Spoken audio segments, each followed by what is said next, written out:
Welcome back to Love and Life. Today is Halloween. So today's episode is all about Halloween, where it came from. We're looking at the energy of Halloween and what a perfect time to do it.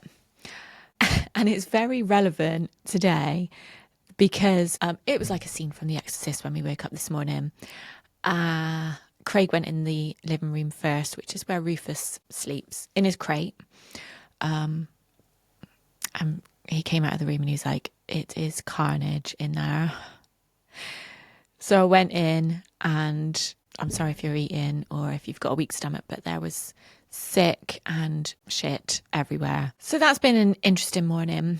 We've been cleaning up that. I mean, we've been doing that a lot this week anyway. Something has really irritated his tummy this week. So this week has been very much about taking him out, hoping that he'll poo outside, and being sick outside, and when he doesn't, cleaning it up. So yeah. Right, so Halloween, where did it come from? So Halloween originated from the Celtic New Year known as Samhain. I think that's how you say it.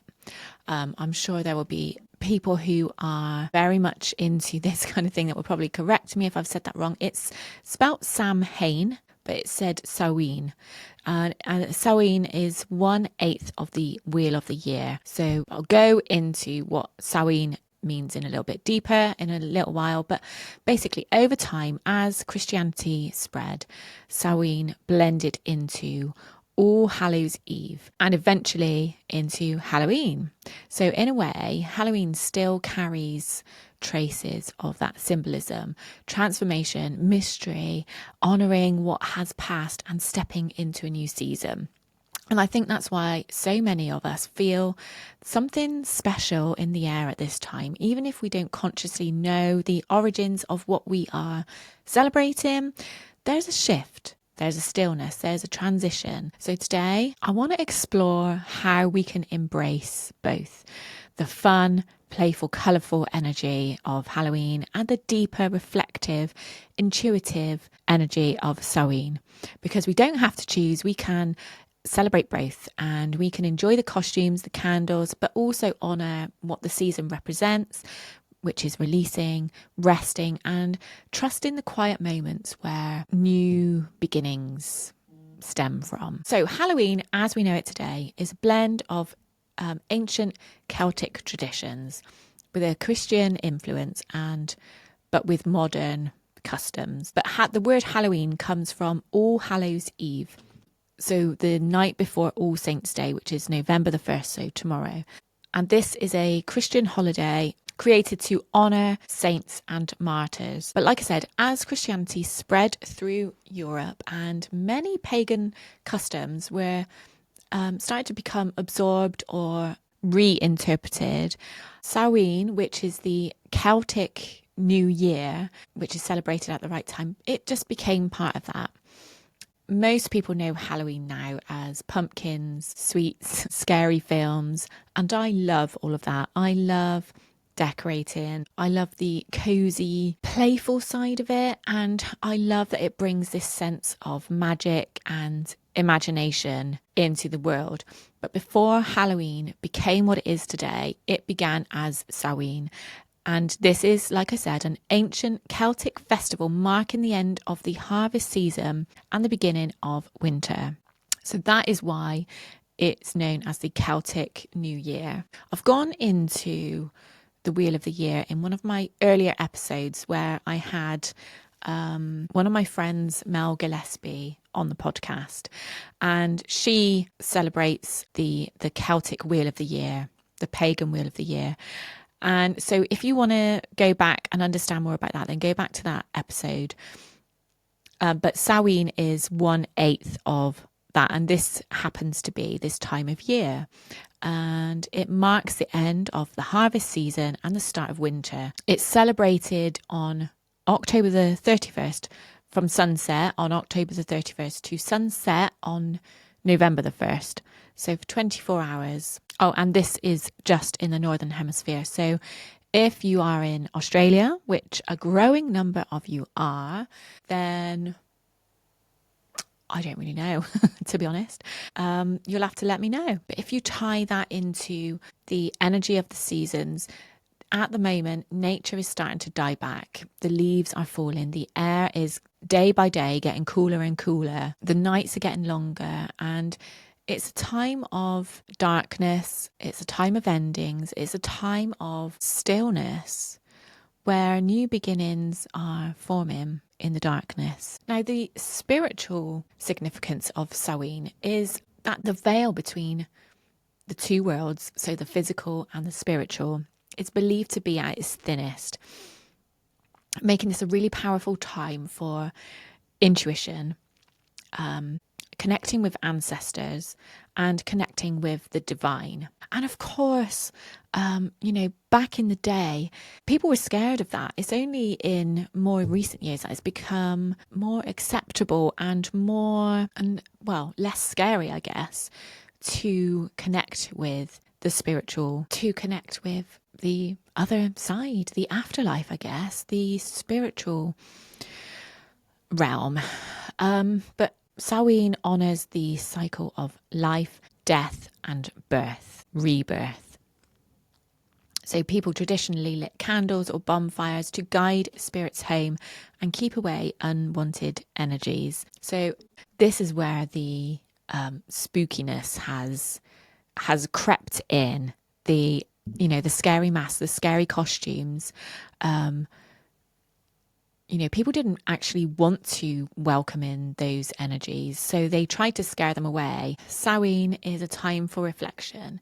It's a time for honouring ancestors. It's a time for letting go of the old to make space for the new. It's nature's invitation to slow down. We all need to slow down. Just as the trees let go of their leaves, we are invited to let go of what no longer serves us. And I've been talking a lot recently about transitions, about, saying goodbye to summer, slowing down and navigating what it means to have a new season of even of motherhood, as the boys get older and they get more independent. And I know a lot of you are going through this transition as well, or a similar transition, whatever that is. And Samhain fits into this so perfectly because it's a reminder that letting go, it's not loss, it's part of the cycle, of this sacred cycle. And when the seasons change, nature doesn't mourn the leaves falling off or trying to cling on to summer warmth like I was. It trusts the cycle. It knows that by letting go, the process is going to begin again when it's ready. It's creating space for whatever is next. And so that is something that I've been feeling too. It's something that I've been really embracing in these last few weeks since it's come to my attention how I was feeling. So instead of clinging on to what was long summer evenings, the boys being small, and that phase of life where everything felt familiar, I'm learning to welcome what comes next, whatever that is. And that these transitions can be bittersweet. There's gratitude for what we had, but also a little ache for what we know is shifting. But this festival, this season, Samhain, teaches us that endings aren't empty. They are a pause that makes space for the next chapter to take shape. So if you're in a season of change, whether that's family shifting, whether that's your identity evolving, because I think we all go through that identity change around a certain stage of life as well. Relationships, work, or just feeling like you're stepping into a new version of yourself. This is your reminder that letting go is not losing, it's honouring what was, it's trusting what is still becoming, what you're allowing to become. So there are a few rituals and reflection practices that fit really nicely into Samhain or Halloween, whatever energy you want to identify with. So this is a really nice time to light a candle in memory of any ancestors or loved ones who've passed. Even if you haven't if you've been lucky enough not to lose anybody super close to you, you know, we've all got ancestors who we are all linked to, who look over us. Now is a really nice time to connect with them and thank them for looking after us, for being there, looking over us. It's also a nice time to write a list of things that you're ready to release. What are you ready to let go of from this year, from this period of your life, whatever that is? So whether that's fears, habits, old beliefs. And when you do, burn it safely with gratitude. Thank it for serving you, keeping you safe at the time. But you're ready to release it and let go. Some journaling prompts that we can use, and I will put these in the show notes. But what am I ready to let go of? What wisdom do I carry from the challenges of this year? And what seeds of intention do I want to plant for the months ahead? You can pull an oracle card or a tarot card. And I always used to think that you had to be, I don't know, before I was into this kind of thing, I always thought you had to be shown how to do this. But honestly, anybody can do this. In fact, let's do one now. I feel called to do one now with you. So I've just picked a deck that I'm going to use today, and I'm just going to give them a shuffle. And I'm not very good at shuffling, but I'm going to invite my intuition, invite my guides, anybody who looks after me, to guide me to picking something that the whole collective needs to hear. What we all need to hear this week. Okay, so this is going to serve us for this week. And I'm just going to pick a card that I'm being called to pick. It's as simple as that. And wow, how mad is this? I've never picked out this card before. I've just picked out the Grail Fairy, which is all about fertility, the return of life, health and life cycles, which seems very, very relevant to what we are talking about. So let me just have a look and see what it says in my book about that. And this is from a fairy oracle deck. So it's all about fairies and their energies and what they are trying to show us.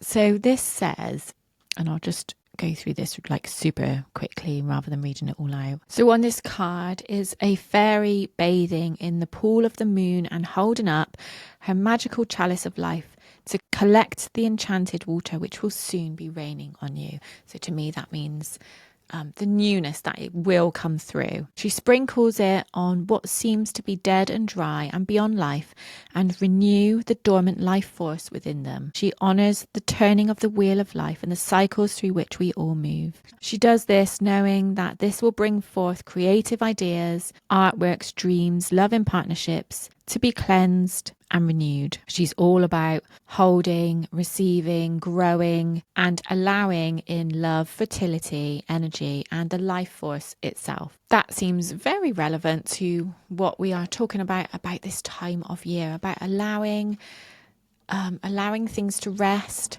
knowing that new will come in. Okay. And then finally, another thing we can do to honour the energy at this time of the year is to meditate on the darkness. And when I say the darkness, I don't mean the physical darkness, but the darkness that is dying, the things that are leaving.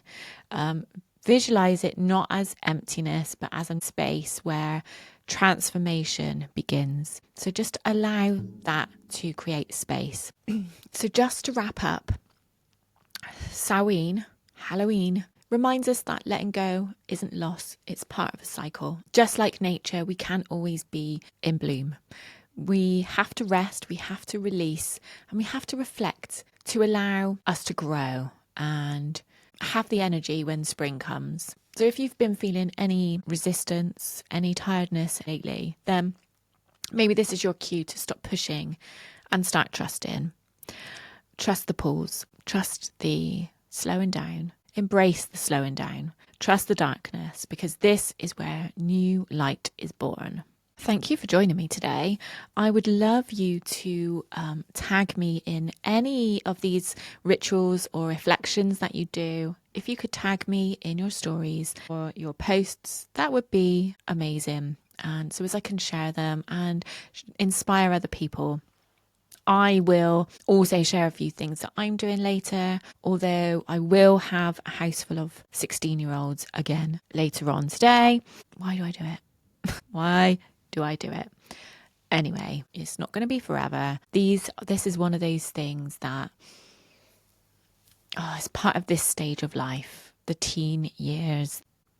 I want to embrace that because it's not going to be here forever. So as I prepare for tonight's Halloween party, I send you so many good wishes and so much love. Allow the energy to inspire you to create, if that's what you feel called to do, but also to rest. Those are the two things that I plan on weaving in: creation and rest for the next few weeks. Okay, I love you, and I will see you next week. Bye.